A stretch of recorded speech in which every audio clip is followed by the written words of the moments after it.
Number 10. Hero for Hire / Power Man. That's right, while Black Panther was one of the first superheroes of color to appear in comics, Luke Cage's Power Man would actually beat him when it came to having his own comic series. This series was originally titled Hero for Hire, but the name would later be changed starting with issue 17 to Power Man. The first issue of Hero for Hire came out in June of 1971, and Black Panther wouldn't get his own series until 1977. I know, strange, right? The name for Luke Cage's series would change one more time starting with issue number 50, becoming Power Man and Iron Fist. That name would stick with the series from issue 86 till its end in issue number 125.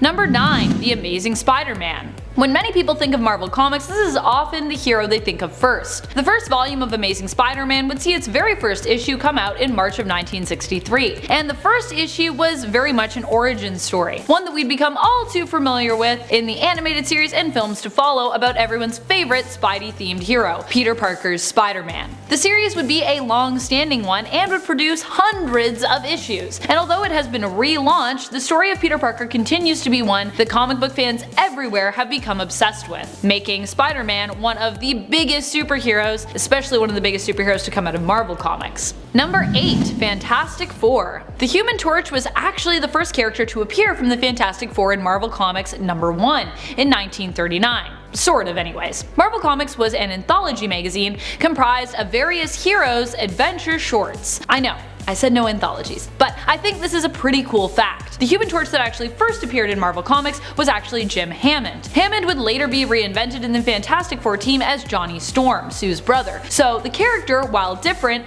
is even older than the Fantastic Four comics itself, which is still pretty old, although granted that Human Torch wasn't obviously the same as the Human Torch that we have now. The Fantastic Four series started in 1961 with issue 1, which like Spider-Man's start was also an origin story. Watch out for those cosmic rays, or maybe don't if you want superpowers. Number 7. The Flash. Starting us off with Barry Allen's Flash, this series had hundreds of issues as well, though not quite as many as the Amazing Spider-Man series. It all started in March of 1959 with issue 105. While that might seem like an odd number to start on, it was because the series was picked up by DC Comics after All American Publications cancelled its predecessor, a series known as Flash Comics, which featured predominantly the adventures of the Flash and Hawkman. DC Comics actually was kind of once All American Publications. DC was the phoenix that rose out of the ashes of a few different comic book publishers who came together to create DC, of which All American was one.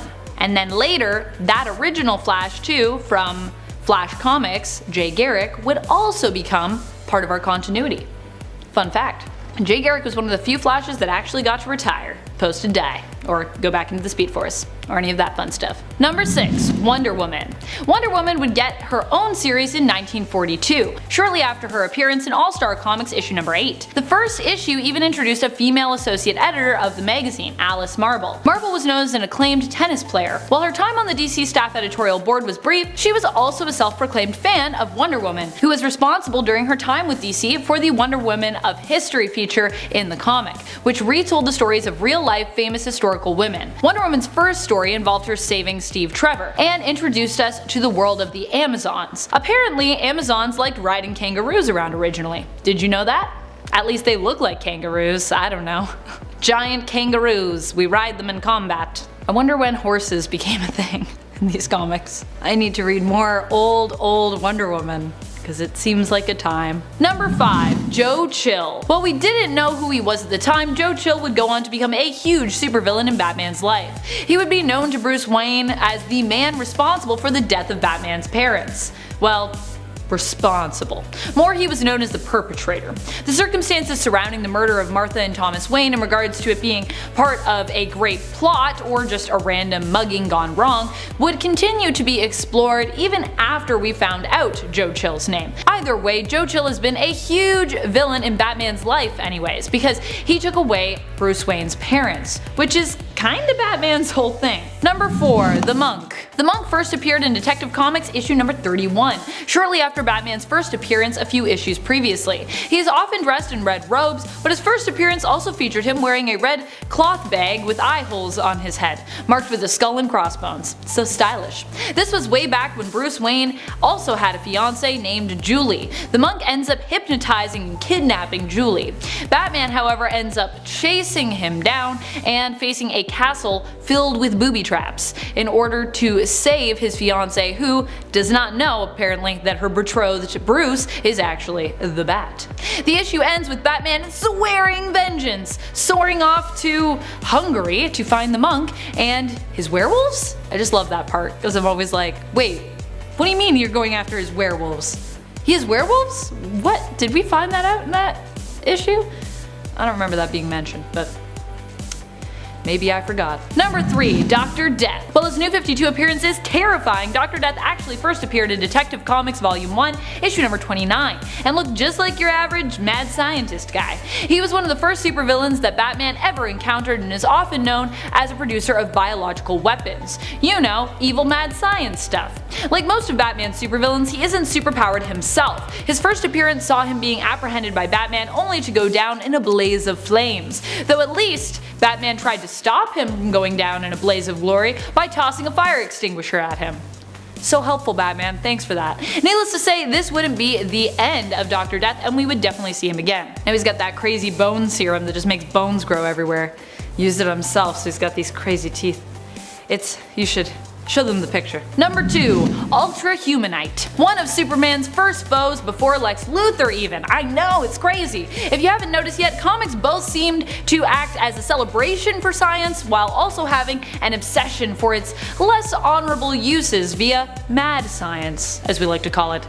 That's its own category of science for you science nerds out there. Just kidding. I know mad science isn't an actual category, but it should be. Apparently old school views were that science is awesome but can also be super dangerous, which, I mean, true. Ultra Humanite's brand of mad science came in the form of body swapping. A brilliant mind trapped in a frail, old, crippled body, Geralt dreamed of setting himself free of his decrepit and failing body and conquering the world. Just normal dreams, you know how it is. Becoming Ultra Humanite, he is known for inhabiting various female bodies in the DC universe, including Tara's for a time. Kinda weird. And for inhabiting the body of an albino ape. Those are his things. He's into apes and swapping bodies with ladies.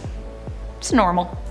It's fine. Number 1. Namor. The Submariner appeared even before Marvel was called Marvel. Well, now he is definitely more anti-hero and he never really has been a bad guy when it comes to him as a character. He's definitely also a bit of a jerk with a dark side, even when he's acting heroically, which, not going to lie, is part of the reason that I think we all love him so much. He's just so complex. He can be anything he wants or anything he needs to be. A villain, a hero, an anti-hero. However, when he was first introduced in the Fantastic Four comics in issue number 4 of volume 1 in the early 60s, way after his initial introduction in April of 1939, I know, it was as a villain to the Fantastic Four. After remembering his life as Prince of the Sea, Namor returns to his lost home of Atlantis only to find that it had been destroyed by the radioactive pollution of atomic tests. He seeks vengeance and the Fantastic Four must stop him as he aims to attack the land, destroying the city and causing harm to the land dwellers who he deems responsible for the destruction of his home. Which was very villainous at the time,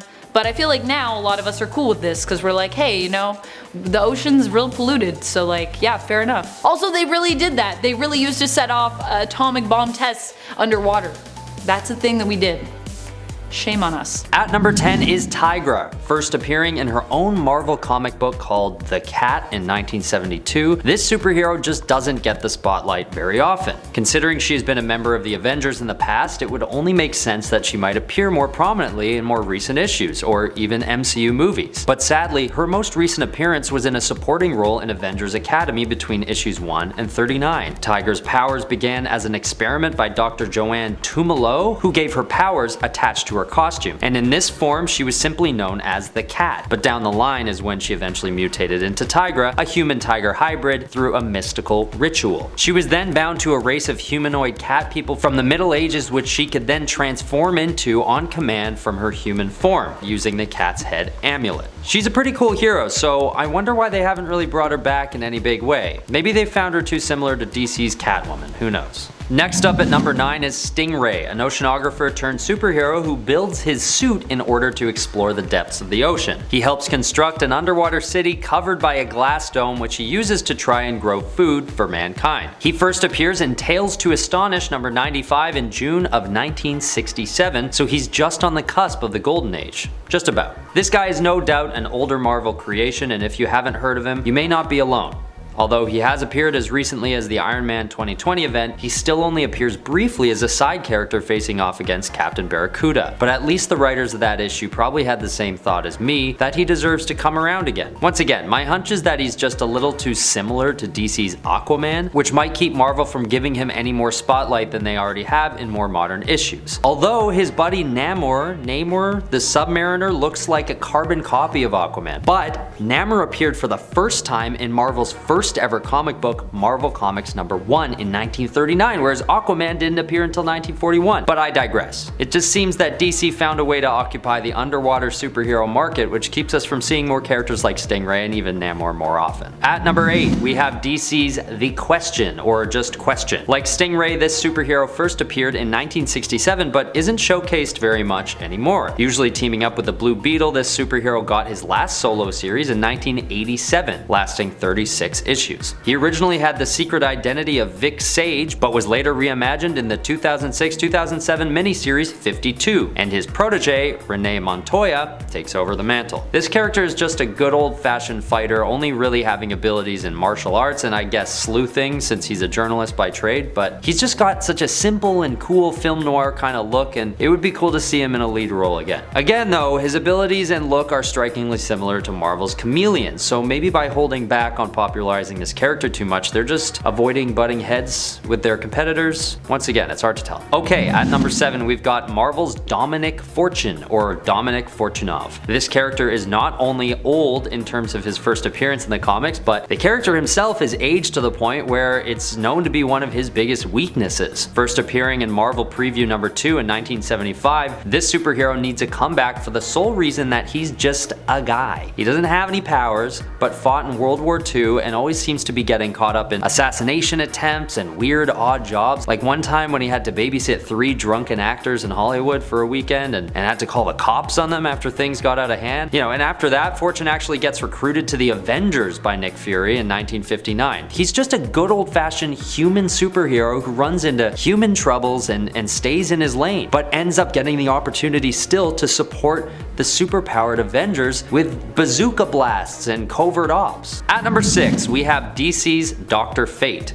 This guy is old. He first appeared in More Fun Comics number 55 in 1940 and basically hasn't been mentioned again since his death in the Book of Fate number 1 in 1997. So yes, that's a long run, but still I'd like to see more of him. Dr. Fate is a superhero that's got so much going on and looks so cool that I don't know why he isn't used more often these days. His powers come from an incident when he, Kent Nelson, and his father were uncovering the tomb of ancient immortal Nabu, and Kent is basically trained by the ancient being and awarded with the Amulet of Nabu, a cloak, and a helmet. With the training and these items in his control, he has abilities ranging from magic manipulation and flight to invisibility, super strength, and resurrection, among others. It's just a really cool character based on real ancient myth, and I don't see any reason why Dr. Fate shouldn't have another comeback soon. Number 5, Earth 15513, 1872. Technically, Earth 15513 is Battleworld, which is actually part of the modern Secret Wars story. The pocket dimension of the Valley of Doom is made of another Earth's version of the Wild West, mainly the town of Timely. Timely is run by its mayor, Wilson Fisk, and his enforcers, who ultimately answer to Governor Roxxon. Stephen Rogers is the sheriff in this here town, and he's a bitter but just man after the death of his deputy, Bucky Barnes. Anthony Stark is the town drunk, regretful of how his weapons were used in the Civil War. Natasha Romanoff is the widow of Bucky, with Bruce Banner being the doctor of the town. The new hero, Red Wolf, tries blowing up the Roxxon Dam, which almost results in his lynching, if it weren't for Sheriff Stephen Rogers, who saves him. Conflict blossoms when the agents of Roxxon, Bullseye, Grizzly, Elektra, and Dr. Octopus arrive in town and start running amok. Another story you have to read. I promise the steampunk-looking Iron Man will not disappoint you. Number 4, Earth 717, Captain America in the Civil War. The What If stories are so cool. In What If Captain America, Stephen Rogers actually fought in the American Civil War instead of World War II as General America, given powers from an ancient Native American eagle that also turned an evil racist Bucky Barnes into the White Skull, who became the leader of a white supremacist group. Because of General America's involvement in the Civil War, the Union won the war a year earlier than it normally would have. Abraham Lincoln survived his second term in office. He helped rebuild the South, suppressed the rise of a certain group of hooded racists, and prevented the Indian Wars from ever happening. He would go on to fight the White Skull and his new, deadlier hate group, eventually being succeeded by a line of Captain Americas who were his descendants. Well, hey there, time traveler. You're from the time period where YouTube still lets you like and subscribe, right? Well, if you're enjoying this video right here, why don't you just go and hit that thumbs up? It sure helps us out a lot. Alrighty, let's get on to the top 3.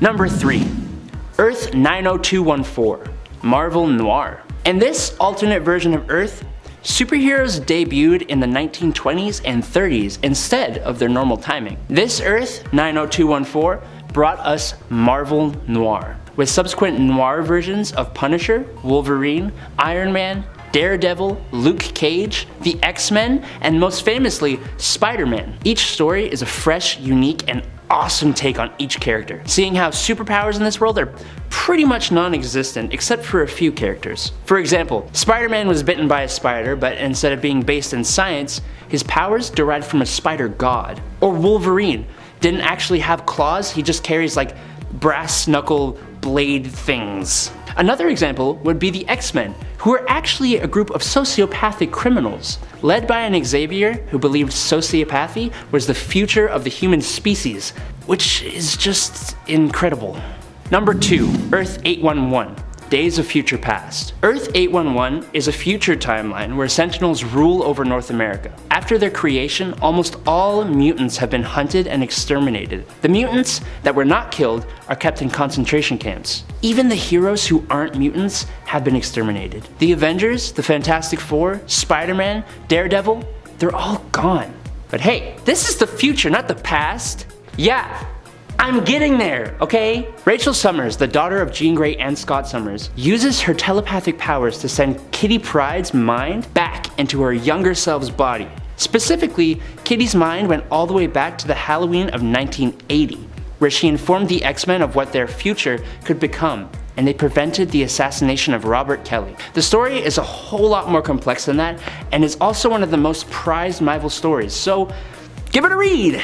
Number 1, Earth 311, Marvel 1602. Okay, Marvel 1602 is my absolute favorite Marvel alternate universe. Fun fact, it was the first Marvel writing escapade for superstar fantasy writer Neil Gaiman. The universe actually got its start in a different alternate reality, Earth 460, where Purple Man became president for life. Most heroes had been hunted down or had died from old age, but after Captain America is captured, he is banished away to Earth 616's 1599, shortly before Roanoke was formed, which inadvertently created Earth 311. For some reason, the presence of Captain America destabilized reality and began the emergence of heroes and villains into this world who are counterparts to many of the present-day heroes and villains of the Marvel Universe. Count Otto von Doom the Handsome, Witchbreed, which are mutants, Grand Inquisitor Enrique, which is Magneto, Carlos Xavier, which is Charles Xavier, Four from the Fantastic, Sir Nicholas Fury,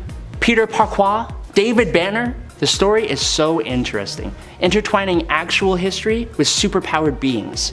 I highly recommend you give it a read if you haven't already. Number 10. Black Panther. The leader of Wakanda made his first comic book debut appearance in Fantastic Four issue 52 in 1966. He is often credited with being the first black superhero to appear in comics. The only sad thing is that it took us that long to get one. The 60s! Such a long time in comics, so long. He was created by Stan Lee and Jack Kirby. The first story involving him in the pages of Fantastic Four Volume 1 are pretty hilarious and great. If you haven't read them, you kind of should. They're interesting. Black Panther invites the Fantastic Four to Wakanda. Naive as they are, they accept. But what they don't know is that Black Panther longs to fight them. Of course, while the comic originally seems to be spinning Black Panther as a villain, it is later revealed that he only wanted to test them, and the fighting was merely to prove their merit as he needs their help. In the next issue, issue 53, we learn more about his backstory and why he has sought out the Fantastic Four. We are also introduced even more to the land of Wakanda with its unique combination of new age tech and tradition, old and new. So there you have it. Number 9. Green Lantern. Before Hal Jordan or Guy Gardner, there was Alan Scott. He was the first Green Lantern and was created by Martin Odell, making his comic book debut in All-American Comics issue 16. When this first Green Lantern made his appearance, he probably seemed to be pretty cool, I'm sure. This was way back when the Green Lantern was still an actual lantern, by the way. It's just this lantern he was carrying around. But in retrospect, Alan Scott is known as being one of the silliest Green Lanterns because he has one of the strangest weaknesses in comic book history.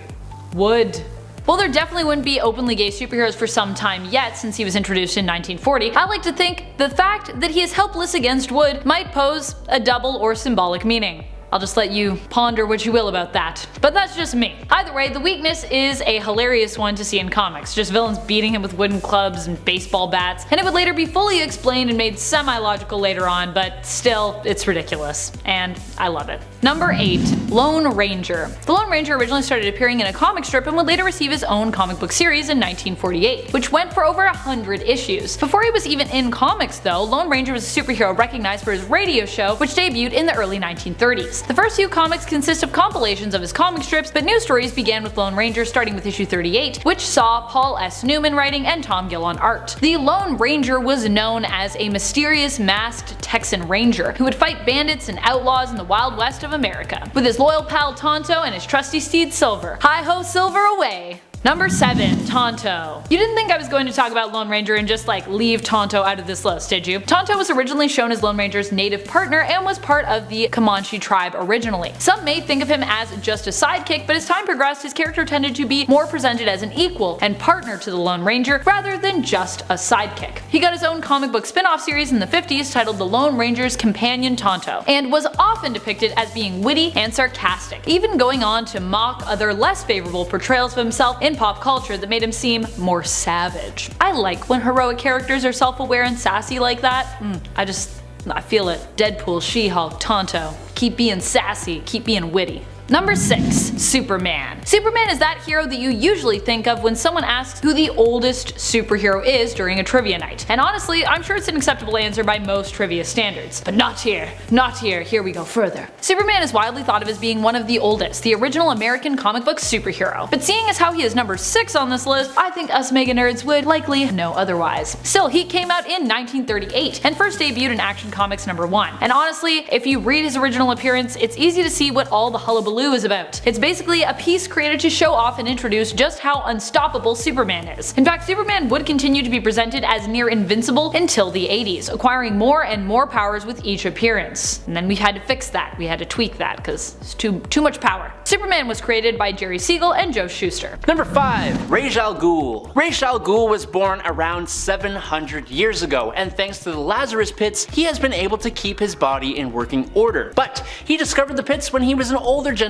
and keeps the look of someone with a significant amount of years to him. After he came in contact with the pits, he eventually became a master martial artist and a master fencer, gaining a massive amount of wealth, and he started creating organizations to rid the world of crime, with his first being called the Demon, which the later League of Assassins is a branch of. Rage's purpose within the League of Assassins is to eliminate all evil in the world by destroying all of humanity and just starting all over. Obviously, Obviously, that mentality means he routinely has run-ins with the superhero community, especially Batman, who he helped train. Rage has had many plans over the years that tried to destroy the world, and he has also beaten the entire JLA when he discovered Batman's notes. Now, with his years of experience and his vast amount of accumulated resources, this older fellow is a massive threat to both the heroes and the world. Number 4, the Joker. During the absolutely fantastic Three Jokers storyline, we learn there have actually been 3 Jokers plaguing Gotham over the years, and among the 3 of them is the Golden Age Joker, and he is clearly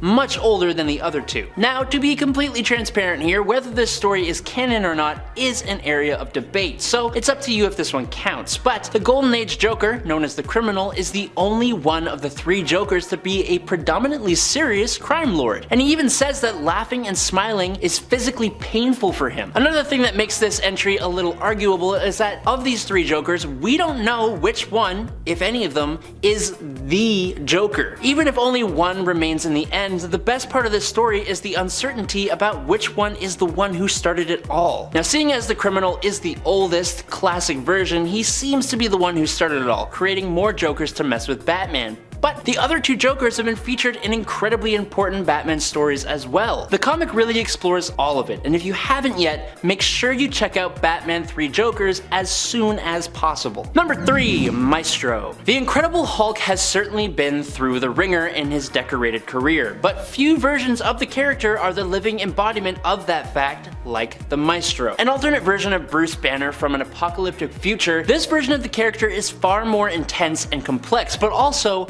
much older. The best way to explain Maestro is to say that he is basically a smarter, older, villainous version of Dr. Bruce Banner with all the powers and abilities of the original, but with a touch of nuclear radiation. He has much more of a cosmic and spiritual side to him than the normal Hulk does, but he is also twice as strong as Hulk is, and he retains all the intelligence of Bruce Banner, but with years and years more experience. Despite all that extra strength, brain power, and experience, he still gets outmaneuvered by the Hulk, who sends Maestro back in time to the site of the Gamma Bomb that created them. But even then, the Maestro's spirit remains on the bones left behind after the explosion went off and he came back to life. Number 2, Agatha Harkness. Like a few of these villains, when we first met Agatha Harkness in Fantastic Four number 94 from October of 1969, she was already elderly. She started out as the nanny for the newly born Franklin Richards, and using her magical powers, she even saved the Fantastic Four from the Frightful Four and a handful of other villains, and also helped Franklin when his powers first started to emerge. But she went on to have an interesting relationship with the Scarlet Witch, Wanda Maximoff, but also her mother, Natalia Maximoff. That's because this sweet nanny Agatha is actually an incredibly ancient sorcerer who was around to remember the sinking of Atlantis nearly 18,000 years ago. And she was probably the most powerful of the original witches during the Salem witch trials, an event that she actually supported as she thought it would cull the weak magic users who held them back. Agatha, like a lot of older villains, is pretty damn complex. She has helped out heroes on multiple occasions, but she's also done some pretty sinister stuff. But there's no doubt that she is much stronger than both heroes and villains first assume. Number 1, Baron von Strucker. Baron Wolfgang von Strucker was born in the 19th century, so he ain't a young fella by any means. He fought with the Axis powers during World War II alongside and under the Red Skull. He was a top villain at the time, not just for Captain America, but more prominently as an adversary for Nick Fury and the Howling Commandos. And that carried through after the war ended, as Strucker was instrumental in the rise of Hydra and then became the Supreme Hydra. He was even responsible for the corruption of S.H.I.E.L.D., using Hydra to completely take over large parts of S.H.I.E.L.D. itself. When Captain America returned, and then the Red Skull did as well, Strucker began to lose his leadership role within Hydra, and so he faked his own passing, choosing to instead manipulate events from the shadows. Eventually though, Strucker got the Death Spore virus, which is why he is on this list. He's old, and many people don't know he has this particular enhancement. While he is an excellent strategist, a highly intelligent, exceptional hand-to-hand combatant, swordsman and marksman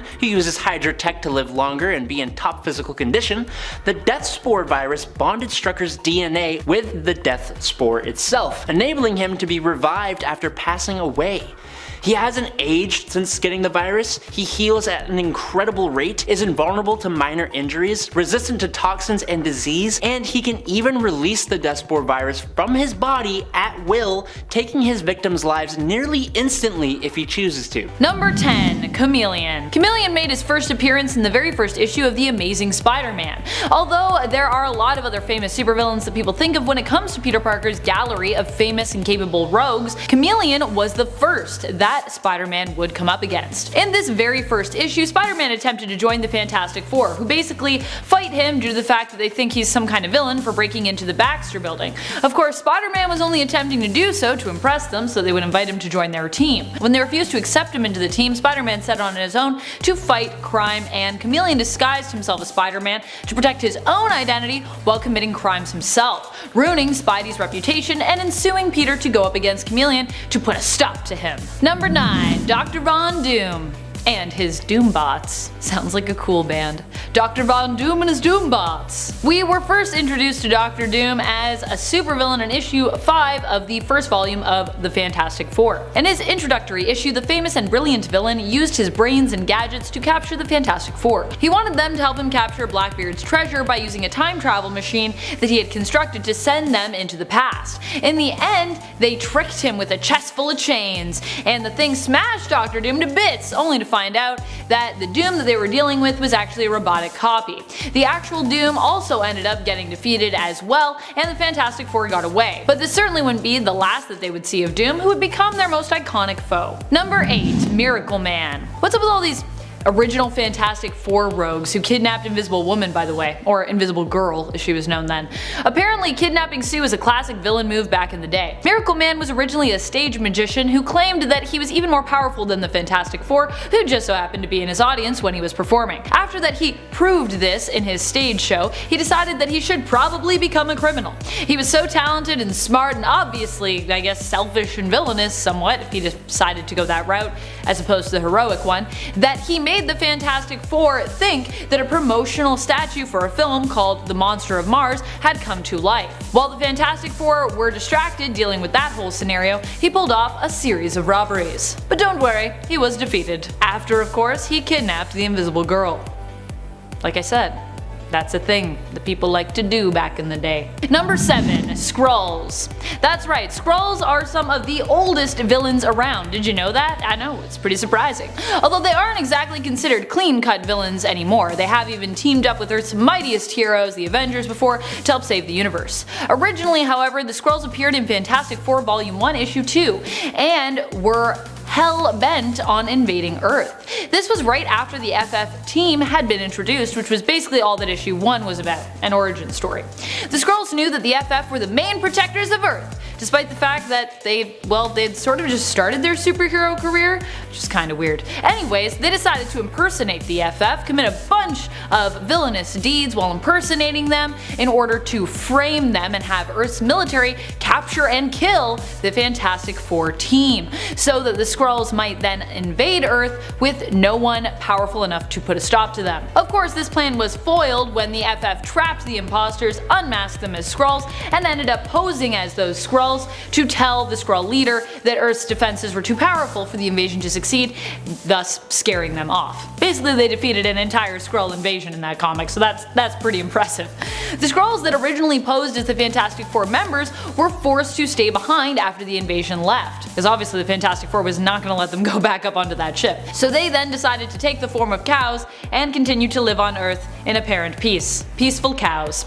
Apparently they'd rather be anything but Skrulls, so they said in the comic, which I thought, oh, that's kind of like rude. I'm sure there are Skrulls that really like being Skrulls. Ugh. Number 6. Dr. Sivana. If you've seen the film Shazam, you likely are familiar with Dr. Sivana, or if you're aware of the Captain Marvel / Shazam comics. He was one of the first villains that Shazam actually came up against, and made his comic book debut in Whiz Comics issue number 2. His first master plot of villainy? To ransom radio waves.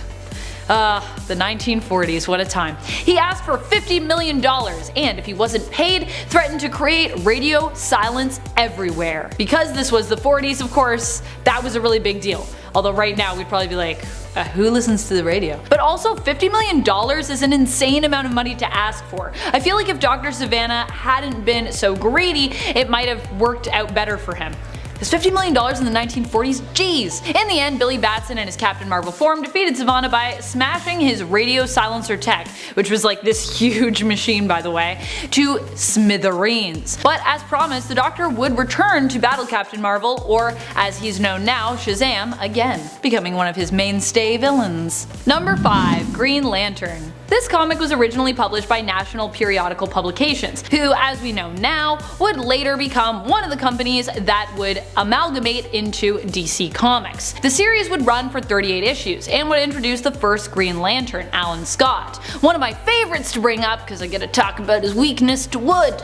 In this first issue, we would discover how Alan got his powers from both the Green Lantern ring and an actual Green Lantern, which was created by an old Chinese lamp maker from molten green space metal that had crashed to Earth via meteor. This original series really put the lantern in Green Lantern. It's not even a funny joke, it's just really bad. You're welcome. Number 4. Captain Marvel Adventures. Captain Marvel Adventures was the spin-off from Viz Comics, an anthology series that featured the ever-popular Captain Marvel. Captain Marvel Adventures was the original series for the hero, produced by Fawcett Publications. Alright, let's get into the craziness of Fawcett, here we go. Fawcett would end up cancelling the series and all other superhero series eventually as a result of the lawsuit filed against them in regards to Captain Marvel's similarity to Superman, who had belonged to National Periodical Publications at the time the lawsuit was filed in the 1940s. Still, Captain Marvel Adventures would go on to have 150 issues before it was cancelled in the 1950s. National Periodical Publication would later evolve and merge into the famous comic book publisher that we know today as DC Comics. And as Fawcett was closing up shop, DC would end up picking up the rights for Captain Marvel, aka Billy Batson,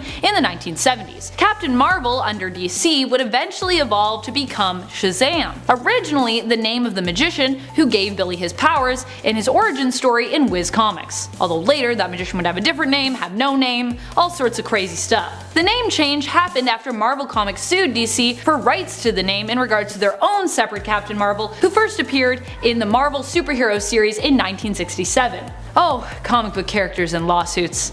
Woo! I hope that clarified some of that crazy lawsuit stuff for you, or made it more confusing. Either way, I hope you learned something. Number 3. Captain America Comics. Captain America was one of the first Marvel heroes to get his own series. Captain America Comics was the original name of the series, and its first issue came out in March of 1941. Unsurprisingly, the cover features Cap punching Hitler in the face, pretty much establishing what kind of hero Steve Rogers would be from day one. The kind of guy that likes to punch Nazis in the face. That's his thing. That was his thing anyways. Then he got frozen in some ice, then he woke up, did some other stuff. You know how it goes. Number 2. Batman.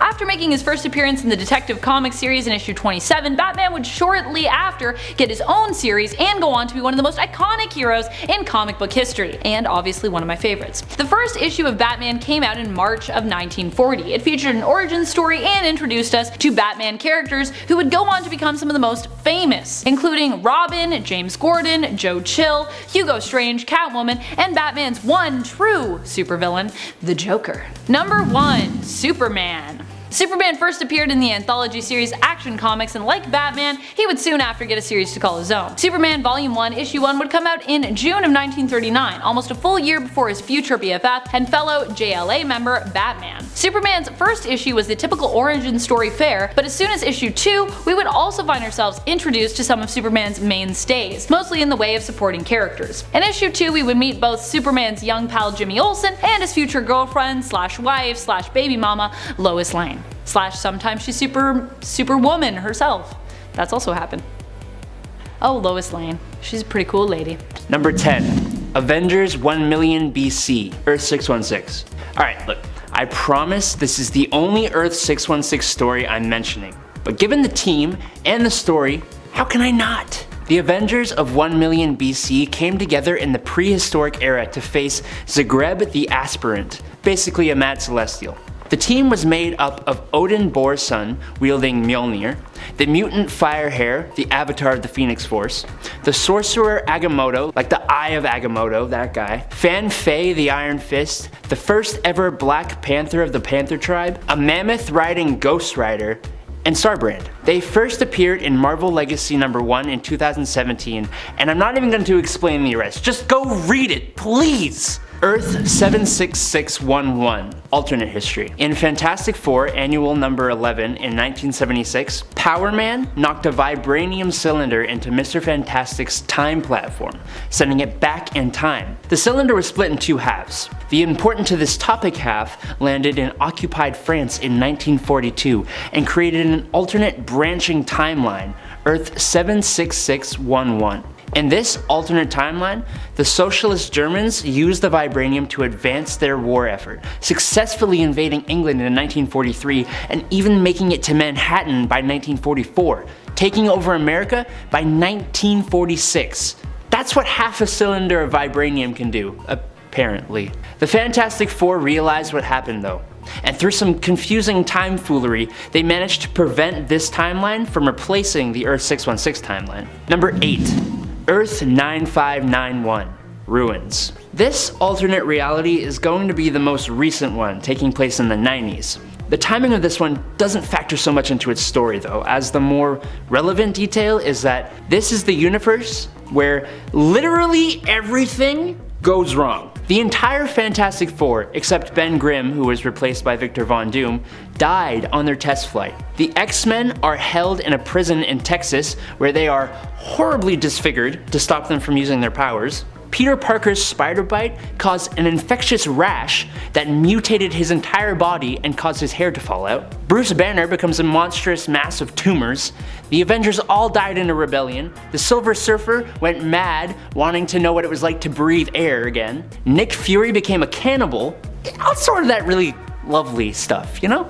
I would not read this story unless you're okay with being upset, but I would read this story because it's good and it's interesting. Number 7. Earth 6799, 1967 Spider-Man cartoon. Bouncing off that happy little lovely tale, we have Earth 6799, or just Earth 67, which is actually the Earth where the 1967 Spider-Man takes place. Because of that, this Earth technically first appeared in Spider-Man Episode 1 Season 1 on September 9th, 1967. Its comic book appearance first comes in Amazing Spider-Man Volume 3, number 9, as one of the many alternate Spider-Man featured in this story. He also shows up in Spider-Verse Team-Up issue number 2 when Miles Morales and Peter Parker come to this Earth to find Spider-Man and recruit him to the fight against the Inheritors. It's super entertaining. Number 6. Earth 84243, Conan in the modern day's 70s. Some people may not know this, but Conan the Barbarian is actually part of Marvel Comics. And while the era he lived in, the Hyborian Age, is part of the 616 continuity, the What If story on Earth 79213 isn't. Instead of being in the Hyborian Age though, our boy Conan gets stuck in the 20th century. After visiting the Hyborian trade city of Akbitana, he is captured by a wizard who specializes in time travel. And instead of escaping, he is transported to Manhattan on July 13th, 1977. What does he decide to do with himself? Well, after scaring off some punks and throwing an old lady in a trash can, he has a romantic encounter with a modern age lady, Danette, who shows him the Guggenheim Museum, which reminds him of an ancient citadel, and they go to investigate. Here, he fights off some muggers and then gets struck by magical lightning that transports him back through time to his Hyborian age. But at least he got to keep Danette's cap as a reminder of their romance. Okay, number 5, Marvel's Gargoyle. This superhero first appeared in Defenders issue number 94 in 1981, but since then he's actually retired and settled down in Greenwich Village. He even opened a restaurant called Isaac's Oysters. But he did go for one more rip for old time's sake, aiding Iron Man on a mission to take down the android Korvac. But that's sort of been it for him. And what's cool about this superhero is that he was sort of meant to be evil, but just chose good. He was formed when Isaac Christians agreed to place his soul inside a cursed gargoyle and do the bidding of the six-fingered hand. This was all in exchange for his issues to be resolved. But then, when he was tasked with capturing Hellcat, a member of the Defenders, he couldn't get himself to do it, and defied the six-finger hand, and just sort of kept living on as this possessed gargoyle who chose good. He kind of reminds me of Beast. He just has this super wholesome energy to him, and I just feel like he could do for more of that sweet, sweet limelight. At number 4, we have Zeta from Batman Beyond, and eventually the Zeta Project cartoon spin-off. The show ran from 2001 to 2002 as part of a spin-off to the Batman Beyond episode Zeta. This character is so wholesome and doesn't get enough attention, having been last seen 20 years ago in what would have been the final episode of the short-running series. This synthoid was built for the NSA to keep an eye on terrorist organizations, so his abilities are pretty extensive, being able to shapeshift into just about anyone to infiltrate and carry out covert ops with ease. He's a naive and friendly character who decides to go rogue after realizing that any one of his assassination targets could be innocent. Zeta had such a moment and clearly a huge approval rating since his one episode got him a whole series, but at a certain point, the world forgot about such a good and powerful synthoid superhero that definitely deserves a comeback. At number 3, there's Warlord, a character the world hasn't seen since his death in Warlord Volume 4, Issue 12. But there should be some kind of revival of Travis Morgan, who is another character on the list who doesn't actually have any powers, but is just a very well-respected and decorated war veteran. He also looks a lot like Oliver Queen or Green Arrow, which could have had something to do with it. They sort of acknowledge this when they finally meet in the same comic, and all of the Seattle underworld mistake Warlord for Green Arrow and attack him on sight. But whatever the reason is, Warlord's legacy deserves to be acknowledged with another appearance of some kind. I mean, the lore behind the character is that in past lives he's been Sir Lancelot, D'Artagnan of the Three Musketeers, and Crazy Horse, among other legendary warriors and soldiers. He's just a great human character with, might I add, a really cool costume and some badass accolades to boot. Bring him back. Okay, at number 2 on the list we've got Komodo. This superhero really was a flash in the pan, only appearing on and off for a few years and having her legacy end with her powers being stripped for a time until they're restored again by Cloud9 and Hardball, but that's sort of it. And I think the last time she's been seen is in the Fear Itself storyline, which wrapped up in 2011, which is 11 years ago now, believe it or not. But this character needs to reappear in some way. The superhero was first created because Melody Kusama lost her leg in a serious car accident, and none other than Dr. Connors from, yes, the Spider-Man series, decides to endow her with the regenerative powers of a lizard. Well, not only that, of course, she actually turns into a lizard fully and at will and gains super strength, speed, agility, stamina, all that good stuff. I think this story is a good one to retell because who doesn't love a good story where someone confined to a wheelchair is able to not only walk again, but fight crime and be pretty damn good at it. Okay, last on the list is just my personal favorite, arguably obscure superhero 3D Man.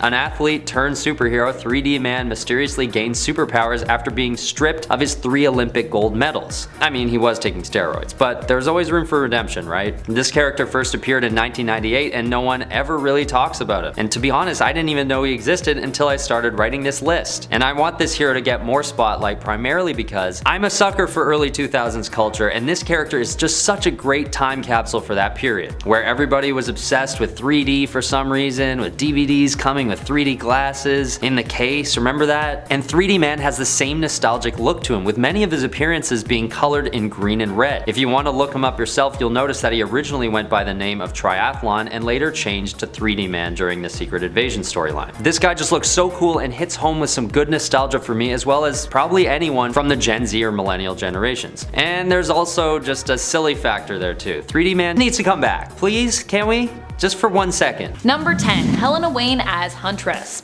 Before Helena Bertinelli was Huntress, we had Helena Wayne. Helena Wayne was the daughter of Bruce Wayne and Selina Kyle, Batman and Catwoman respectively. Although she didn't come from a crime family, she was still heavily trained by her parents, and eventually took up the mantle Huntress as a vigilante. Like the main continuity Huntress, she was also known for being more violent than was considered acceptable. After her mother's death, she moved out and blaming the criminal Silky Cernak for her mother's death, as he had blackmailed Selina into returning to a life of crime as Catwoman, Helena Wayne set out for revenge. Catwoman died when she returned to her life of crime. No. Mom, why? Number 9, Venom. Venom would technically make its first appearance in issue 252 of volume 1 of the Amazing Spider-Man series, but it wouldn't be until almost 50 issues later in issue 299 that the suit would develop a mind of its own, or well, bind its own mind with that of Eddie Brock's mind, and be introduced to us again as Venom. Once Eddie had got his hands on the suit, he began to plot sweet revenge on Peter Parker. But during his first appearance, Peter, who was also rocking a black and white suit at the time, albeit not the symbiotic one, I know, confusing, was not at home, so instead, Venom ran into MJ in her and Peter's apartment, scaring her senseless. Eddie would go on to terrorize Peter, but the two would at times reluctantly team up to take on even bigger bads, as despite being kind of a bad guy, Eddie had sort of a moral code. He definitely didn't like to kill innocent civilians and tried to avoid that when possible, though also he sometimes did that. The two teamed up to take on villains like Carnage, and eventually Eddie would become a hero in his own right. He's probably got one of the best story arcs in comics because of his gradual transformation since his introduction as Venom in '88, from complete villain to, well, complete anti-hero. Maybe even like full-on hero now. I don't know. What do you guys think? Is Venom a full hero yet? Can we go there? Number 8. John Constantine.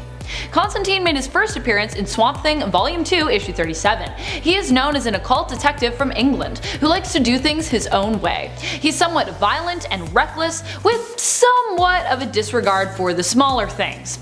To John, sometimes you have to break a few eggs or sacrifice a few souls to make an omelet. And as long as it's for the greater good, he's sometimes fine with that. In his own series Hellblazer, which started in 1988 and ran for over 300 issues, the original tone of the series was quite dark, because the series also came out as part of DC's Vertigo line, which was known for being one of the darkest imprints that DC ever had.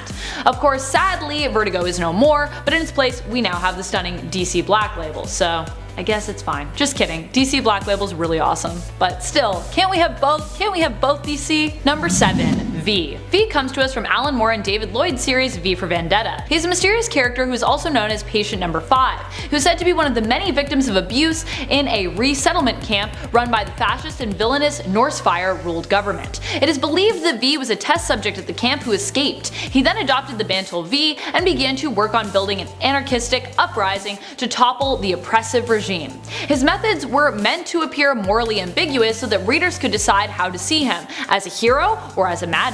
V made his first appearance in the series Warrior in issue number 1. Also, if you haven't checked out that little story that he's in Warrior, V for Vendetta, it's really great. Just saying. Also, the series is great. Number 6. Black Cat. Black Cat was first introduced in The Amazing Spider-Man Volume 1, Issue 194 as a thief, and she continued to be that for quite a while. But she was also introduced as a love interest for Spider-Man at the same time, which she would also continue to be for some time.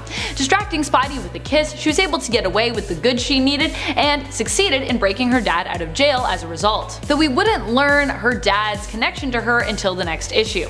Being a mysterious figure with self-serving motives has always left her painted as an anti-hero, even when she has heroic intentions at heart. Although Felicia Hardy has played both sides before as well, being a full-on hero and a full-on criminal at times. Number 5. Sheena, Queen of the Jungle. You might be wondering just where Wonder Woman is on this list, but Sheena actually predates Wonder Woman, and her own self-titled series even predates Wonder Woman's by a few months. She was originally published by Fiction Comics and was known as Sheena, Queen of the Jungle. Most 1930s Queen of the Jungle I have ever seen, but yet. Sheena's abilities included super strength and agility, and the ability to communicate with animals. She made her first appearance in WAG Comics issue number 1, and her self-titled series came out in early 1942, just a few months before Wonder Woman's. Only a few months, so close, so close! Number 4. Kazar. Kazar is known as being one of the first Marvel superheroes. Can you guess who the other one is? Let me know in the comments. But there are actually 2 Kazars. The one I'm referring to here is David Rand. He appeared in Marvel before they were even known as Marvel, back when they were Timely Comics in 1936. Kazar shared many similarities with Tarzan and was very passionate about protecting the surrounding wildlife and animals where he grew up. He also fought against Germany with the Allies in World War II, fun fact. In fact, the last story we have of him shows him setting out to provide more wartime aid. The other Kazar we would meet later in the 60s was known as Kevin Reginald, and was the son of the man who discovered Savage Land. Both Kazars also appear to be English. They had an English heritage anyways. Interesting. Number 3. The Phantom. The Phantom originated in comic strip form where so many superheroes were originally born. He was created by Lee Falk. The Phantom actually introduced the idea of a costumed adventurer to American comic books. Before that, we didn't really have people in like tight spandex running around. While the Phantom, aka Kit Walker, found popularity in comic strips in the US, his comics didn't quite shine so bright. Internationally, however, the character seemed to do much better, becoming a hit in Australia, Sweden, and Papua New Guinea. He also was originally from a fictional country in Africa, so no wonder he did well in Papua New Guinea. I feel like they were like, I can see some similarities here. Number 2. Buck Rogers. Buck Rogers first appeared in a comic strip. He is a hero who comes from a world of sci-fi set in the future of the 2400s. 24,000s? 2400s, yeah, 2400s. Depending on what medium or comic you're reading, the last 2 digits of that year are also apt to change for his story. He made his comic strip debut as Buck, but the character was originally named Anthony Rogers in the novel that inspired the comics, Armageddon 2419 AD, written by Philip Francis Nolan. The story follows the adventures of a young man who is frozen for almost 500 years in suspended animation before waking up in the future and rediscovering the world he once knew, in a time that he is less familiar with. Honestly, if you aren't aware of Buck Rogers, but you are a fan of cosmic superheroes or sci-fi and weird space adventures, I highly recommend you check this classic out. Also, if you just like some time travel-y stuff. Who doesn't like time travel-y stuff? Everyone is like me, I hate it, but there's a few of us I know that like it. Number 1. Spring-Heeled Jack. Spring-Heeled Jack was originally a character in English folklore and urban legends. His being was reportedly cited all over Great Britain in the 1830s, and the stories involving him inspired writers to use him as a character in both a play and in Penny Dreadful novels, which were short serials, the original comic books really of the time. He has since seen other comic book series dedicated to him as time has progressed. Spring-Heeled Jack was originally described as a gentlemanly looking demon, and later described as looking like the devil himself, complete with horns. He was often known for breathing fire. Whoa, scary stuff. While his character was originally posed as a villain, he later developed into a misunderstood hero, a nobleman who sought to steal from the rich and give to the poor, complete with his own gadgets to help him perform his noble feats. Kinda like Robin Hood meets Batman. It's kinda what he was doing. Meets a guy that looks like a demon. Just combine all those, you got Spring-Heeled Jack. And for this list, starting off at number 10 is Magneto. Starting off this list with the absolute GOAT. Magneto has been around for a long time, and a majority of that time, he was a villain, or at best, an anti-hero. As the #1 rival of Professor Charles Xavier, Magneto's view of the world is pretty interesting given that he was the child of a Jewish family during World War II, and yet, after years of persecution for being a mutant, he believed his race to be superior to regular humans nonetheless, and that humans should be subservient or destroyed. Under this mentality, he led the Brotherhood of Evil Mutants as well as other groups against the X-Men and the Earth's heroes. Now everybody knows that Magneto is not someone you mess with. He has enough power and enough experience to stomp almost anyone. For example, while he has become more of just a hero nowadays, there's a point where he gets his heart ripped out by a villain called Uranos. But he keeps himself alive by using his powers to keep his blood flowing. He's just that insanely powerful. But being born around World War II and the rival to Charles Xavier, he's been up there in the age department since he was introduced, but always manages to decimate his enemies. Number 9. Cassandra Nova. Sticking with X-related heroes, we have the evil twin, or counterpart, or anti-self to Charles Xavier. Cassandra Nova isn't really a mutant, but she isn't really a person either. She's actually what is known as a Mumadrai, the spirit that is equal to the opposite of a person. Wrap your head around that one. This is about to get wild, so buckle up. Because of the genetic mutant potential of Charles Xavier, his Mumadrai was able to create a physical form for itself when Sharon Xavier was pregnant with Charles, making Cassandra basically Xavier's twin. Now Charles, even as a baby, sensed Cassandra as an evil presence, and he used his psychic abilities to try and take her out in the womb. Cassandra survived though, and so she spent decades as this terrifying mass of cells in a sewer, building herself a new body and planning her revenge on her brother. Cassandra has all the same telepathic powers as Charles himself, plus some telekinetic abilities as well. But being a Mumadrai, she has the terrifying ability to manipulate DNA, breaking it down, copying it, and being able to construct physical bodies. She can even phase through solid objects, regenerate insanely fast, and enhance and evolve other mutant abilities. Number 8. Grey Granny Goodness. Stepping away from Marvel for a moment, Granny Goodness is probably the complete opposite of anything we would describe as goodness. She was originally one of the lowlies, which is basically the peasant class on DC Universe's Apocalypse. From a younger age, she was taken by Darkseid and raised and trained to become head of the Shock Troops and the Female Furies. She has the responsibility to bring young warriors from other worlds to fight each other to earn the right to be trained by her. But Granny Goodness also has multiple orphanages where she both trains and disciplines younger individuals looking for potential warriors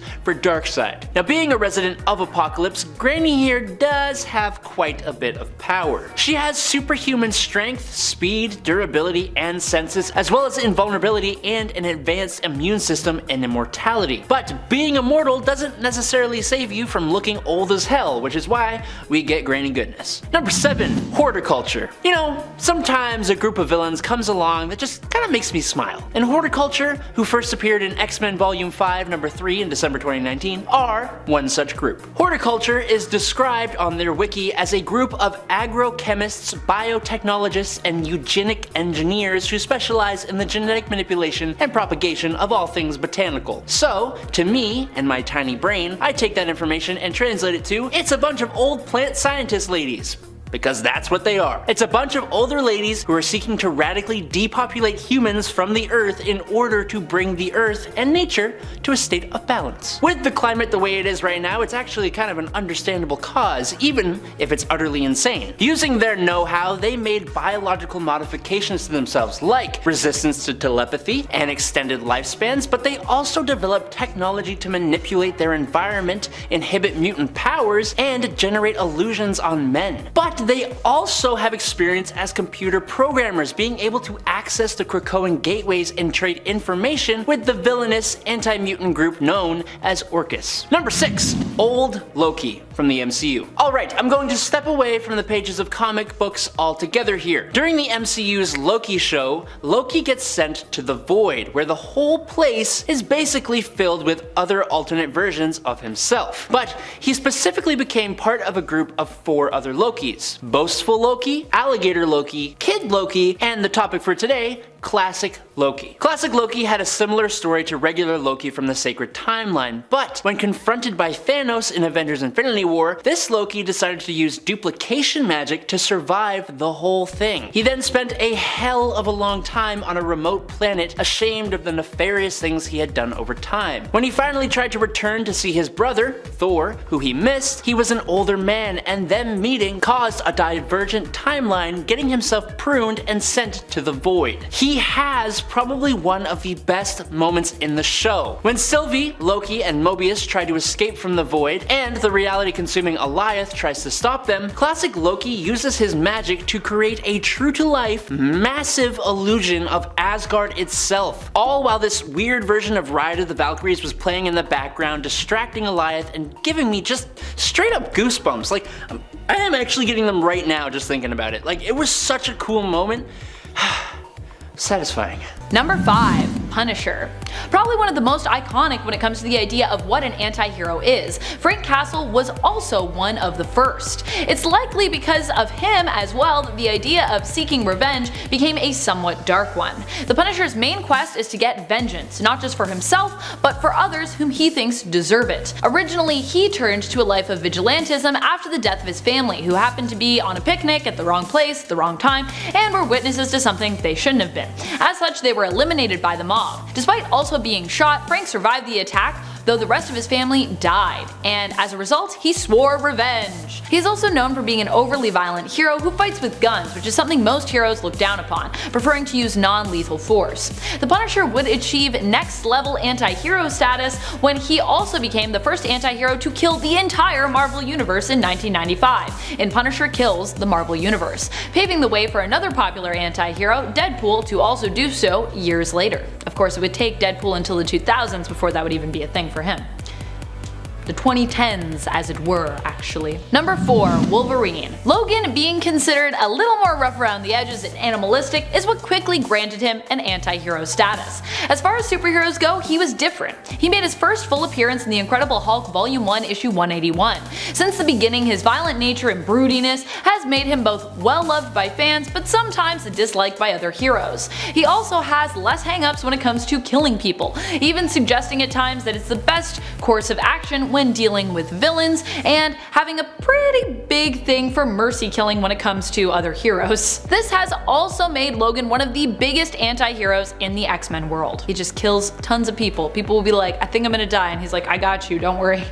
I'll make it quick. Number 3. Magneto. Magneto has been known as the foil to X-Men's Professor Xavier for years. Xavier was also the leader of the X-Men, while Magneto was the leader of the first Brotherhood of Evil Mutants, who were often the X-Men's enemies. Still, Magneto does what he does often to make the life of mutants better, albeit through punishing humanity, which, you know, not so great. And while he has spent a lot of time being a villain, over the years he has definitely shifted more to anti-hero, especially in the new Dawn of X mutant relaunch, where he often works alongside Charles. Although Charles is always like, calm down, man. And he's like, no! I will slightly overreact, because I'm Magneto, and that's what I do. Number 2. Catwoman. Catwoman has always operated more on the edge of what's right and wrong since her introduction, which is part of the huge appeal when it comes to her, and has been part of a huge problem in regards to her on and off again relationship with Batman. Though Batman wasn't really a saint either when it came to his early days, but anyways. When Catwoman first appeared in Batman Volume 1 issue number 1, it was as a jewel thief, and Batman at the time was engaged to a woman named Julie. Still, he was tempted to join her and become her king of crime, but when he refused her, she managed to escape his clutches, sneaking away. Batman really hoped that he'd run into her again despite her criminal tendencies, and despite the fact that he was engaged, and his wish would eventually be granted. Catwoman would even team up with Batman and join him in his acts of heroism, though originally it would often be for her own motives alone, but she became more of a hero as time went on. Number 1. Namor. Namor is an interesting one. When he first debuted in Motion Picture Funnies Weekly, it was as a young prince attacking land dwellers, seeking revenge for his people. He would then go on to join the fight in World War II, fighting against Nazis with heroes such as Captain America. Later, he would forget who he was and only regain his memories when he was accidentally knocked into the ocean in the original Fantastic Four series by Johnny Storm. He would then rediscover who he was, and that the kingdom that had been his underwater home had been destroyed by the Humans War's nuclear bomb tests, and as a result would attack the land, becoming a villain. Again. Since then, he has done a variety of good and not always so good things, but what remains constant is that Namor's methods have pretty much always been questionable. His return to being good, but in his own way, and still while thinking very highly of himself, made him an anti-hero. And while he is very passionate about protecting his people, there is no doubt that this means he would also do anything to safeguard Atlantis, regardless of how morally ambiguous or severe it might be.